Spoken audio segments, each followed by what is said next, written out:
Bonjour à toutes et à tous les amis, j'espère que vous allez bien. On se retrouve pour une nouvelle vidéo récap news du 9 novembre 2024. Au programme, on a plein d'informations à voir ensemble. En introduction du coup les amis, les sorties de la semaine. On a eu quelques petites sorties pour l'US seulement. DP06, le double pack du coup volume 6 se dévoile, on en sait un peu plus. Et ce qui intéresse bien évidemment, c'est les cartes donne à l'intérieur et franchement elles sont pas mal. Le tournoi des 2 ans, on a un peu plus de détails sur les lots de participation, les winners, etc. Le premier Store Tournament de 2025 et les cartes winners, franchement, je valide. Au P10, on a quelques nouvelles cartes qui ont été présentées. On n'a pas beaucoup, mais on a quand même quelques-unes. Et une carte One Piece a été vendue à 3,5 millions de dollars. On en discute à la fin de la vidéo. C'est parti pour les sorties de la semaine, les amis. Hier, du coup, 8 novembre 2024, on a eu la sortie du Devil Fruit Volume 2 et de PRB01 en US, les amis. Enfin, ça va un peu bouger. On aura plein de nouveautés, plein de vidéos, du coup, qui arrivent quand je recevrai mes displays et mes Devil Fruit, pardon. On a également des nouvelles sleeves qui sont sorties, dont celles en haut à droite qui sont réservées au store officiel, il me semble. Et les 4 autres, du coup les 3 du bas plus la bonnie à gauche que vous pourrez trouver un peu partout. Et pour du coup la sortie de PRB01, du coup Fordice nous a fait une petite vidéo les amis. Et c'est parti, on regarde ça ensemble. Je l'ai pas regardé en entier, j'ai regardé vite fait. Donc je découvre en même temps que vous. Et franchement au niveau des animations, des sorties de nouvelles vidéos comme ça, sont vraiment fort. Voilà, on rappelle que PRB01 c'est la suite de tous ces sorties. Et ça regroupe du coup de P1 à P6.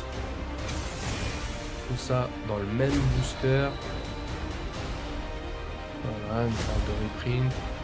Pour créer des nouveaux decks pour les nouveaux joueurs. Avec plusieurs finitions, donc la pirate black foil, les full art. Comme vous voyez ici. Nouvelles illustrations. Encore une fois, des nouvelles illustrations. 30 nouvelles donnes, du coup, les classiques, les versions foil et les versions gold les plus intéressantes. Voilà. Et bien sûr, la seule leader, la Sanji de ce set. Et bien notre Nami Manga. Je vais présenter également. Une sortie du coup hier, messieurs dames. Donc voilà, je sais pas ce que vous en pensez, mais la vidéo est plutôt sympa. Moi je valide, donc je sais pas ce que vous en pensez vous. Et voilà. Du coup on continue avec DP06 les amis, sorti le 13 décembre 2024. Et voilà le packaging, plus les 2 cartes donne qu'on a à l'intérieur. On a une spéciale barbe noire que vous voyez ici, facilement reconnaissable. Celle-là j'ai mis du temps, mais j'ai compris enfin ce que c'est. Et c'est la Cross Guild. Je pensais que c'était Baggy seulement. Et là vous voyez Crocodile. Et là vous avez l'épée de notre ami Mihawk. Donc franchement elle est vraiment super. Un peu dommage qu'elle est un peu sombre comme ça. Mais sinon la carte est magnifique. Et la barbe noire j'en parle pas. 2 cartes donne du coup à avoir et à collectionner. Sortie en version US seulement le 13 décembre 2024. Du coup en même temps que OP09. En précommande parce que j'en ai pas précommandé encore. Et on continue avec le second anniversary tournament. Du coup on a un peu plus de détails. Donc en participation on aura cette magnifique donne de Garp avec Luffy. Le stamp des 2 ans magnifique. Vous avez également la carte Luffy P043. Tout le monde connaît. Et vous avez également du coup P09 Tournament Pack, si je peux appeler ça comme ça.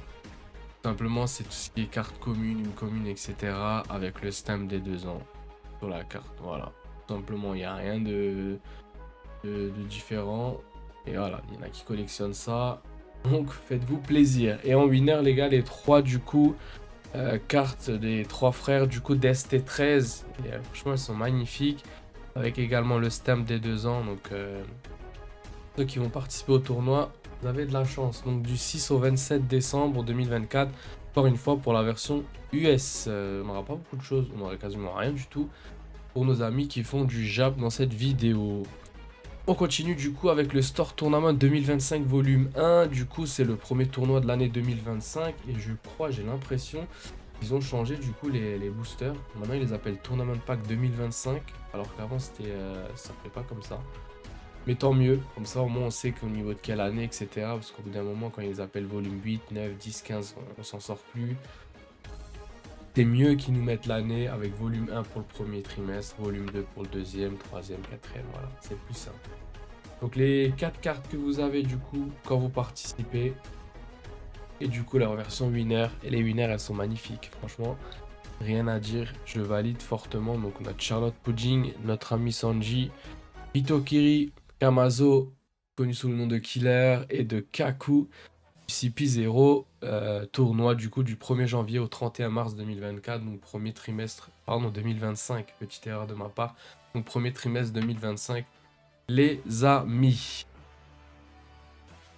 Au P10 Royal Blood, on a du coup 5 nouvelles cartes depuis la dernière vidéo qui ont été présentées. On a Diola, on a notre Momonosuke National du coup, qui est une carte qui est plutôt sympa. J'aurais aimé qu'ils soient en rare ou en SR, ça aurait pu faire une bonne carte alternative. Notre ami Mocha avec Luffy Frankie, si je peux dire, dans ses bras. Notre ami du coup Jesus Burgess et Hack du coup tout simplement. Ce sont les 5 cartes qui ont été présentées depuis la dernière vidéo. Et on continue avec la dernière info du jour, une carte One Piece vendue 3,5 millions de dollars.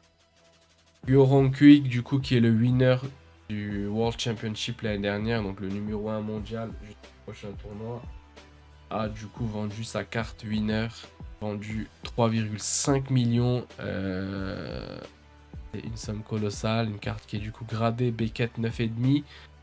La carte est magnifique, hein, rien à dire. Pour vous rappeler, en plus, je pense que le premier l'avait en doré, le deuxième l'avait en argenté et le troisième en bronze. Donc voilà, en plus, vous voyez, à sa signature sur le truc, c'est dinguerie. Franchement, c'est une dinguerie. Franchement, à sa place, vu le montant, ouais, franchement, je pense que personne n'hésitera à la vendre. 3,5 millions, vous vous rendez compte la somme? Waouh. Le record avant, c'était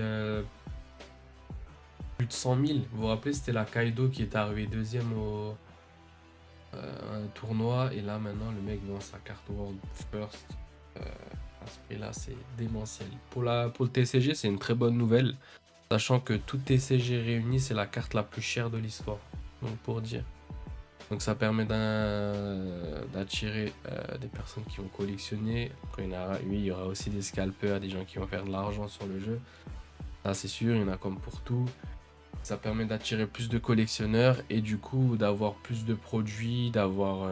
Bandai va être au courant au bout d'un moment et va se dire « Waouh, notre TCG il marche bien, on continue comme ça, on fait pas de trucs bizarres. » Donc voilà, voilà les gars, c'est en gros ce que je peux vous dire. Donc les amis, c'est la fin de cette vidéo. Dites-moi dans les commentaires si vous avez pu ouvrir votre PRB01 ou vous attendez encore. Moi, mon fournisseur n'a pas reçu. J'attends de voir ça. Donc, n'oubliez pas, le God Pack est présent dedans. C'est très important. Et si vous l'arrivez à choper, vous êtes des cracks. Donc voilà, les gars, j'espère que cette vidéo vous a plu. N'hésitez pas à lâcher un pouce bleu, à vous abonner, à lâcher un commentaire tout simplement. Et moi, je vous dis à la prochaine et ciao tout le monde.